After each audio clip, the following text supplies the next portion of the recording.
Good morning. I am Chris Steyerwald, and here are your buzz cuts from Fox News First. Off the top, that bear is walking away. That bear is alone.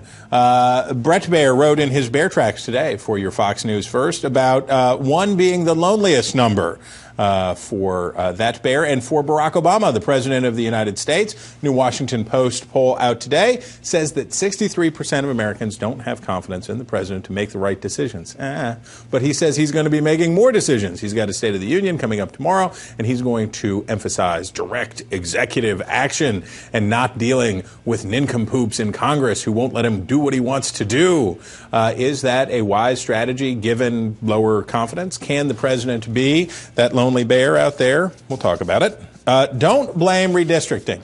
Now, you people may not like it, but this is, in fact, the most important political story, I would say, of the last 6 months.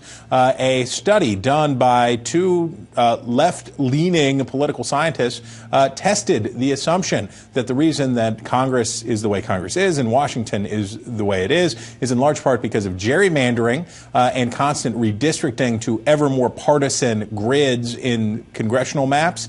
Not so. They randomized and came up with pretty much the same Congress. This is significant for a lot of reasons. We will talk about that more. Number 3, he went there. Paul knocks Bubba for intern sex. Rand Paul pressed, harried a bit by David Gregory on NBC News' Meet the Press about wars on women, et cetera, et cetera, et cetera. Finally pushed on the question of comments his wife made last year about Bill Clinton and that thing he did with that gal. And Senator from Kentucky hauled off and whacked it. He went right for Bill Clinton and called him predator, said he predatory and offensive to women. And zing, zing, zing. We'll talk about that. And for those of you with mid to late 90s nostalgia, you'll enjoy that. Number 4, social conservative leader readying Iowa Senate run. So the Republicans were pretty optimistic about their chances to pick up the seat in Iowa being vacated by Senator Tom Harkin. Bob Vanderplaats, who is a big name when it comes to social conservatism in that state, probably one of the most important backers of Rick Santorum leading to his success or near success in Iowa in 2012, says that he is leaning towards and getting ready to perhaps make a Senate bid there. That could complicate things, make things more expensive, and help the case, probably, of Congressman Braley, the Democrat, who hopes to hold that for the blue team. And last, and definitely not least, the law is toothless. A Winnipeg woman surrendered a DNA sample to Canadian authorities after her conviction for a recent unspecified crime. Her genetic markers drew an immediate connection with a cold case. And this is from the Canadian Broadcasting Company. The robbery happened in October 2007 when a woman confronted staff at a convenience store in the 800 block of Arlington Street. She threatened them with a knife and fled with an undisclosed amount of cash.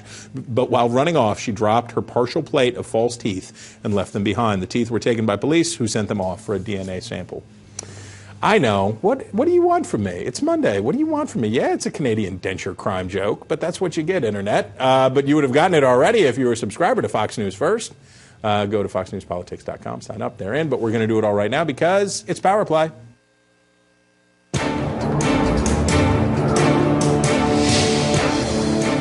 What we're trying to do here is restore opportunity for all Americans, grow the economy, and create jobs. But you talk about restoring median household income is down, labor force participation is down, food stamps are up, poverty rate is up.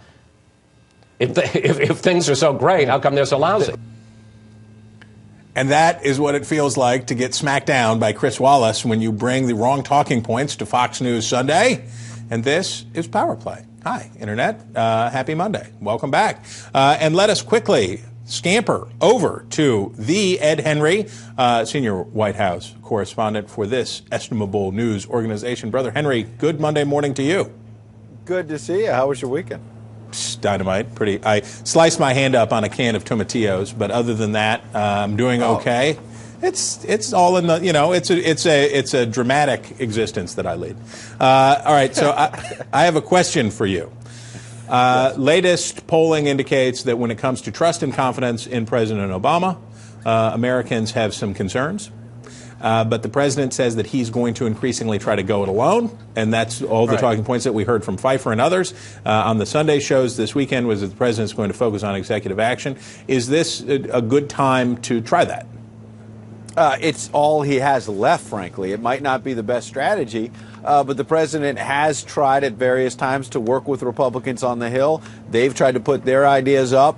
He hasn't listened to them. They haven't listened to him. You've heard the finger pointing now for several years. And I think the fact that John Podesta was hired foreshadowed all of this, because as counselor around here, he was the Clinton chief of staff. Go back and read your history books, or go back and remember from when you were covering it, depending on where you are out there on the internet. If you were somebody who was around and following politics closely, this is what Bill Clinton did in his final year or two, through impeachment, through his own bruising battles where his poll numbers were down, et cetera. You referred to it a little bit earlier with Rand Paul, perhaps. Quite so. But bottom line is, Bill Clinton couldn't get much done either. And what did he do? The school uniforms and the like, the Rahm Emanuel strategy, the John Podesta strategy, a lot of executive action. And that's what this president is going to do. So when John Podesta came in, he's been somebody who's been saying for a couple years on the outside, this president should use the cabinet more. He should be taking more executive actions. And so that's coming. Meanwhile, on the other side, the Republicans are going to be very frustrated with this strategy, because here you have a president going up saying, I've got a phone and I have a pen. And we've heard this soundbite before. And look, I've got a phone, I'll call you, I'll talk to you, and you know that the Republican leaders have said on a lot of these issues the president doesn't really reach out to them, doesn't really negotiate with them on the debt ceiling and other issues. So they're going to be angry that he's foreshadowing a lot more unilateral action going around Congress. Obviously, the view inside the White House, and you heard it, as you say, from Dan Pfeiffer, the senior advisor around here, to Chris Wallace and other Sunday show anchors, that basically, look, he's tried to work with Republicans. It's not going anywhere. And so with the clock ticking, this is his last gasp, I suppose, to get some of his agenda enacted, because it's not going to go through the Republican House. Ed, are you in a position to tell us any advance on what sort of a pocket silk tie combination you're looking at for State of the Union?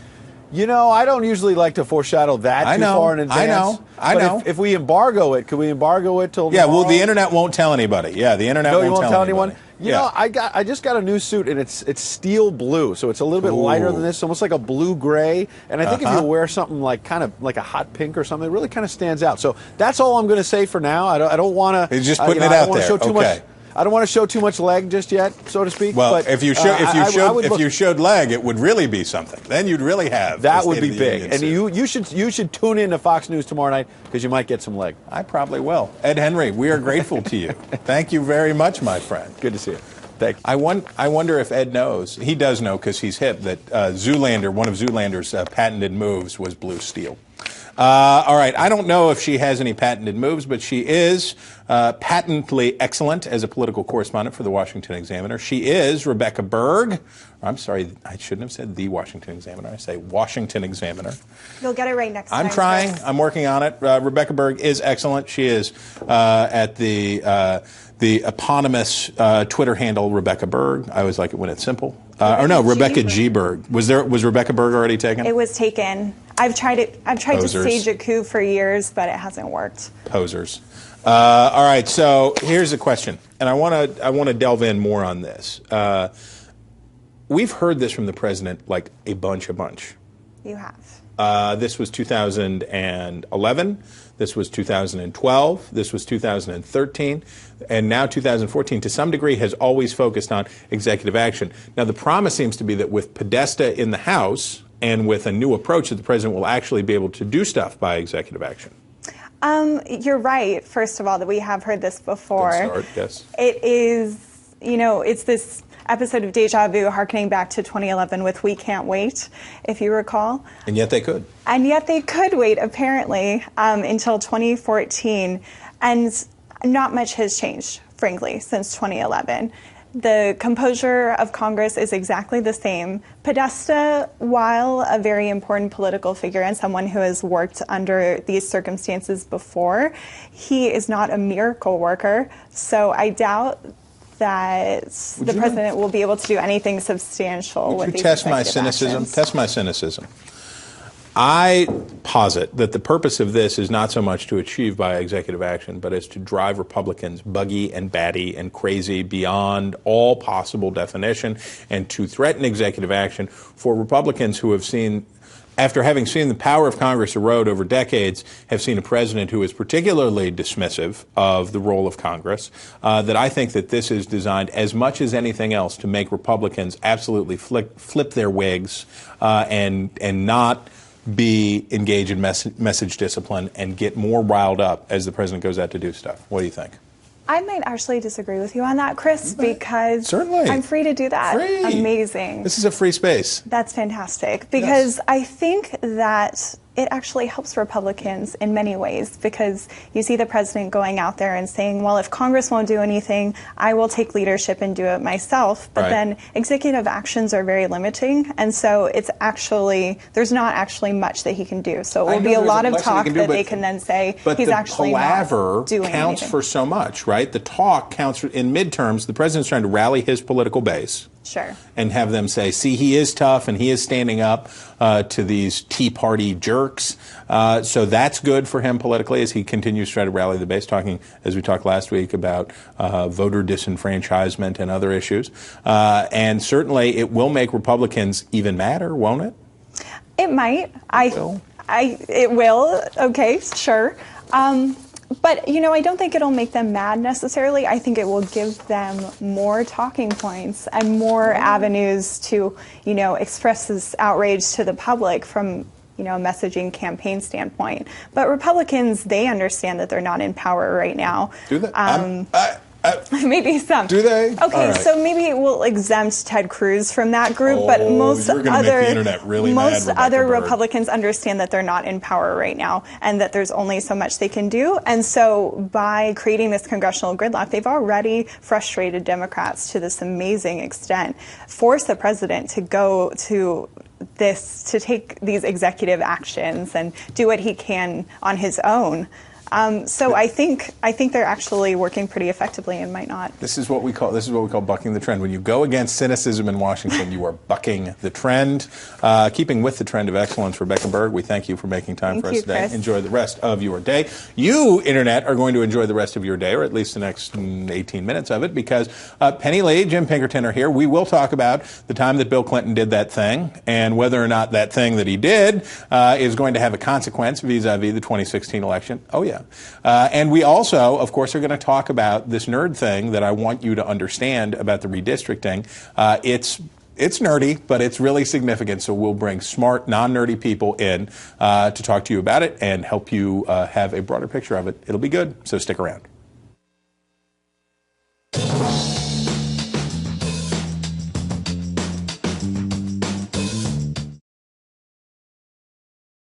The media seems to have given President Clinton a pass on this. He took advantage of a girl that was 20 years old and an intern in his office. There is no excuse for that, and that is predatory behavior, and it should be something we shouldn't want to associate with people who would take advantage of a young girl in his office. And that unnuanced, unsophisticated, uncomplicated response to a question about the time that Bill Clinton carried on with an intern in the White House, that woman, Miss Lewinsky, as he famously said. He was on Meet the Press with David Gregory. And this is power play Rand Paul on Meet the Press. And you're not supposed to say that, or at least people haven't said that for a long time, because the Republicans saw themselves crisped up by a fairly effective, very effective Clinton counterattack about screed, moralizing, this, that, the other thing, sexually obsessed XYZ. The Republicans fully abandoned that, and it didn't make any appearance at all in 2008 when Hillary Clinton ran. But there is Rand Paul, a formidable contender for the Republican nomination in 2016, talking about that very thing. What about it? Do Bubba's trysts still count? People who know, or will speculate anyway, include Penny Lee. She is a communication strategist. Yes, she is a Democrat. Yes, she is a former senior advisor, Senate Majority Harry Reid. Yes, yes, yes. Her firm is Venn Strategies. Is that still correct? Yes, that's still correct. Okay. But she is awesome. So that is the most important thing to remember. Also awesome, Jim Pinkerton, a contributing editor and writer for the American Conservative magazine. He is a Fox News contributor and steady hand for Republicans dating back some period of time. We won't say the exact No, number. I went with Reagan. You're going with Reagan. it. You're in. Okay. All right. Well, this is good. We don't like to talk. The internet, we try to be discreet. I'm not in the demo, but I'm proud of it. You know the demo. You've been in the demo. All right, so that's a good point. The demo doesn't remember the thing about Bill Clinton. Yeah, they were probably born. They were not born, or many of them were not. Because remember, it was 1998, and the people in the demo now were the kids that their parents were trying to keep from hearing the news in those days about what he was doing and what he said he did. Penny, is this a fair question for Republicans to explore as Democrats talk about the war on women? Is it okay when Hillary Clinton runs for office for Republicans to say, what about that thing?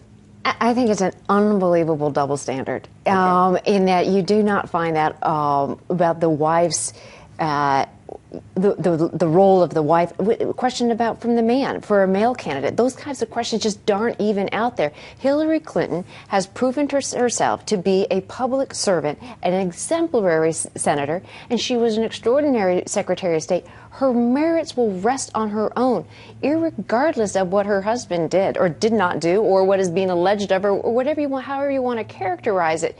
The truth of the matter is that was litigated. That was opinionated. That was taken in. He was impeached over it, I think, to the peril of the Republican Party. He was, they had a court. He was punished. He lost his law license in the state of Arkansas. There has been. It has been out there in the public, and to link that back to whether or not Hillary can or cannot hold the office as a presidency. Now wait a minute, Jim Pinkerton. Wait a minute, Jim Pinkerton. What Rand Paul said was it shouldn't be held against Hillary Clinton. He said it should not be held against Hillary Clinton. Though then he did leave an interesting aside. He said it's hard with them to tell the space between because it is all muddied. But basically he said Hillary shouldn't be punished for it, but he did make that linkage. Fair or not fair? Well, there is a fascinating linkage between the people that have been married for 40 years and they've done everything in politics together, including raised hundreds and hundreds of millions of dollars through the Clinton Global Initiative, which the New York Times thought was interesting enough to write a sort of a revealing piece on last spring. But if you leave Hillary out of it, the issue of the war on women, I would say that Bill Clinton had his own kind of war on women, absolutely.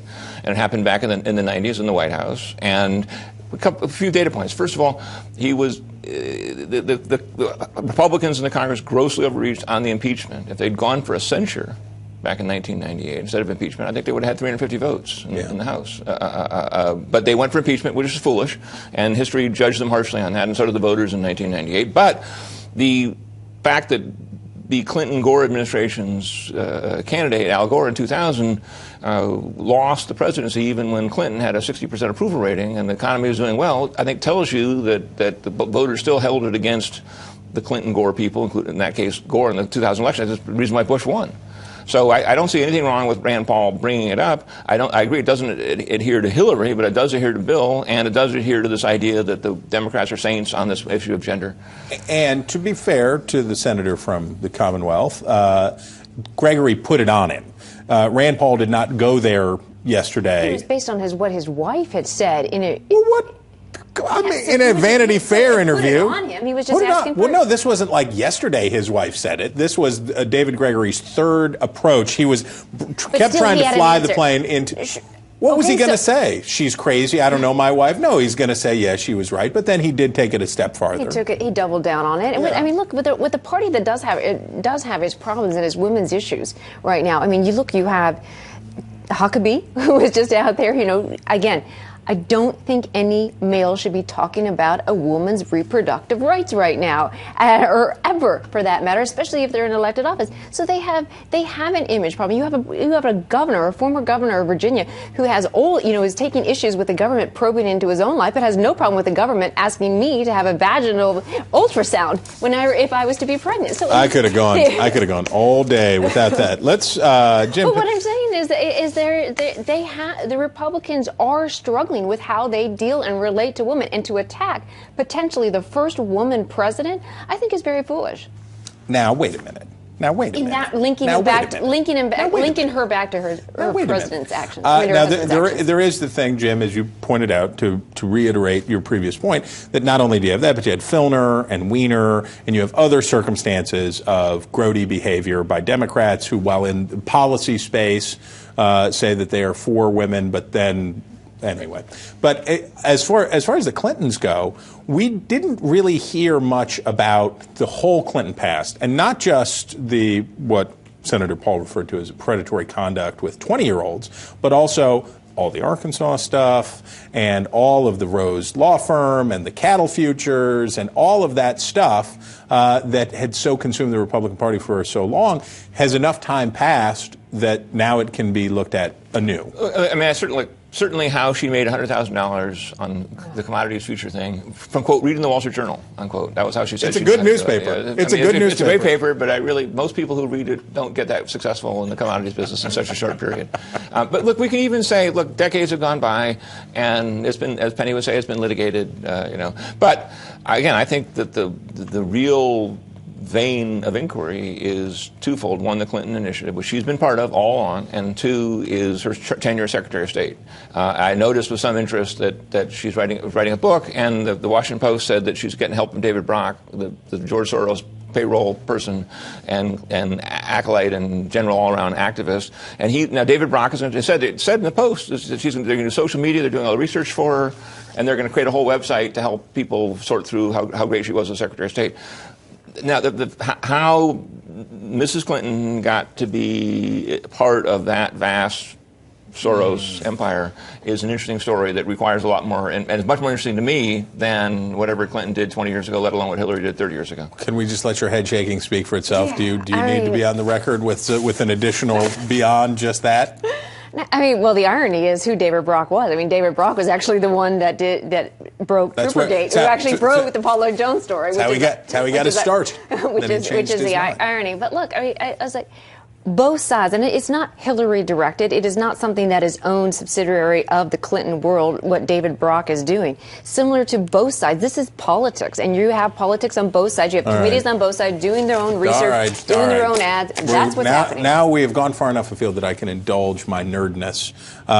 Do we need to take a break, or can we just take a listen? Oh, sorry, Brooke. All right, let's take a listen to President Obama speaking in former House Speaker Tom Foley's memorial service at the end of October of last year.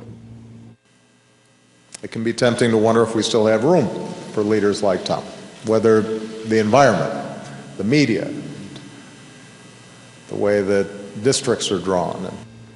And that, as it turns out, was not true. The president there citing gerrymandered districts, the redistricting, as one of the reasons that Washington does not work. But did you read the New York Times? And if you didn't read the New York Times, did you read Fox News first? Because it was good. And I really want you to pay attention to this because it's important for the discussion in Washington. We have all gotten lazy and taken the assumption, well, the reason things are is the redistricting and partisanship, da-da-da-da-da-da-da. So two liberals went through and redrew. They said, what would the map really look like? And you know what they found out? Democrats can't get elected in the country. That's what they found out, is that in the country, Democrats can't get elected to office, and it's not about the redistricting. I posit, Penny Lee, that this is quite significant because part of the argument that the Republican opposition to the president is illegitimate is that the majority itself is illegitimate, says the president and his supporters, because it was crafted through devious means in state houses through gerrymandering. I mean, look, there is something to be said, you are seeing the polarization. You are seeing less and less competitive seats because they were able to craft them in such a way that they're much more, 60-40 versus they used to be 51-49. So there is something to be said for the way in which the districts are shaped. And there's something to be said for the differences in what you're seeing, whereas the House is going to be permanently, I think, in the hands, or not permanently, will be strongly aligned in the Republican base for at least until the next redistricting time. I think it's very, very difficult unless we have a huge wave election come through. I think it'll be very difficult. Whereas the Senate will continue to, so they're discongruent. I do think that the way districts are aligned or how they're drawn does have an effect. But they're not. They did the thing. They did the study, and the study said that when they randomized the districts, they went through and they randomized a generation of districts and said, what do you get? You know what they got? They got the same thing. If you made randomly drawn geographic, basically, Jim, going from, this is what everybody has always said that we need, you go from urban center and out, and you do geographically randomized. They came up with the same Congress. Am I wrong? You are smarter than me.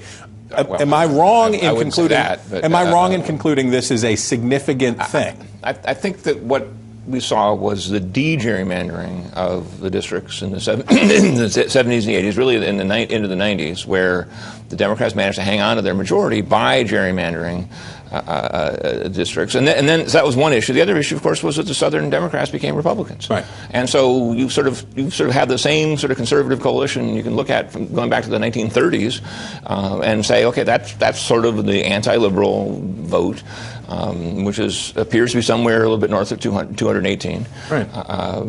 And so, look, this study will get picked apart every which way. It'll be interesting to see what happens. But I mean, look, we shouldn't minimize, however, the diligence of gerrymanderers in both parties, right, and their skills. Right. Yeah. There are no slouches. If you look at the Maryland congressional districts, for example, I just challenge anybody to Google Maryland CDs, and even with a close eye, trying to see where the districts are. They're so spiderwebby. It's funny you say that. Blue Goose Blue Goose, who is a Marylander, said pretty sure gerrymandering was invented in Maryland. Actually, it refers to Elbridge Gerry, who was I don't know if he was a congressman, but he was an official in Massachusetts long ago. I remember a district in Houston. It was they wanted to create a majority Hispanic district, and it literally was congruent by an alleyway. I used to live in a minority influenced district in a state that had a 94% white population. To get a minority influenced district, it was as thick as dental floss for half of the city. I hope Arizona doesn't change their way. Right now, the Republicans in Arizona are asking for it to be given back to their legislature. It should be in a nonpartisan But that's about how you get an individual member of Congress. That is how, in Maryland, for example, you can have a district that stretches from wealthy enclaves in suburban Washington, D.C., goes around the corner, follows one interstate, and goes down to collect enough voters in Prince George's County to have a guaranteed Democrat seat. But the point of this is that the composition of Congress would still be substantially the same. And the president's complaint about gerrymandering creating the atmosphere in Washington, the gerrymandering may decide whether it's Donna Edwards or somebody else who represents that district in Maryland, but the point is the composition of Congress would not be substantially different. I mean, I just think that, she won't bite, Internet. She won't bite. I do think that we have seen a coarsening and a changing of the American vote based on the more politicization of the districts. I'm sticking with this. Even if smarter people than me are disputatious, I am sticking with this, and I believe it's significant. Because you take the New York Times word for it, huh? That's right. In everything. Guys, we have to run. We thank you so much for your gracious time today. You Internet, always, always, always. Monday, no Charles, sorry. See you tomorrow.